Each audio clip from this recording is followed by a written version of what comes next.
Look at what arrived from Italy in this wonderful package. And somehow, miraculously, it's in one piece. So here's a Solari Udine Dator 10, straight from Italy. It has the it's a flip clock with the numbers, the day, the date, all in Italian. Those were made in Italy.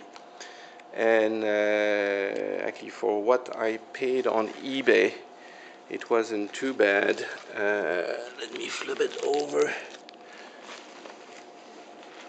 It weighs a ton, 60 pounds to be exact. And there we go, it opens like a book. And you can tell why it's famous. It's as beautiful inside as it is outside.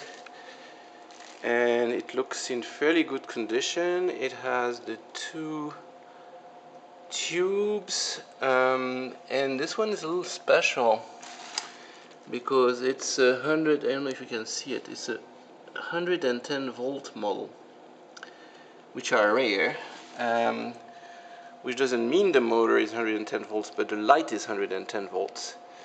And this one appears to be a slave clock, which means it doesn't have a time keeping mechanism on its own. It has just time display, and you have to feed it this coil with pulses every half second, I believe. But actually that's better, because then I am not stuck with a 50 Hertz European motor. And look at this thing.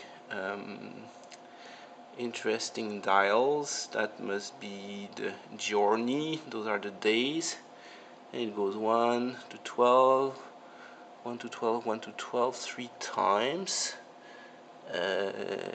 So go figure out what that is. It should be the hours or the, oh no, better than that.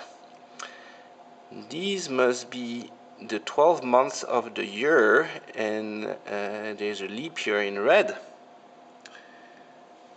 Maybe I'll get smarter than that.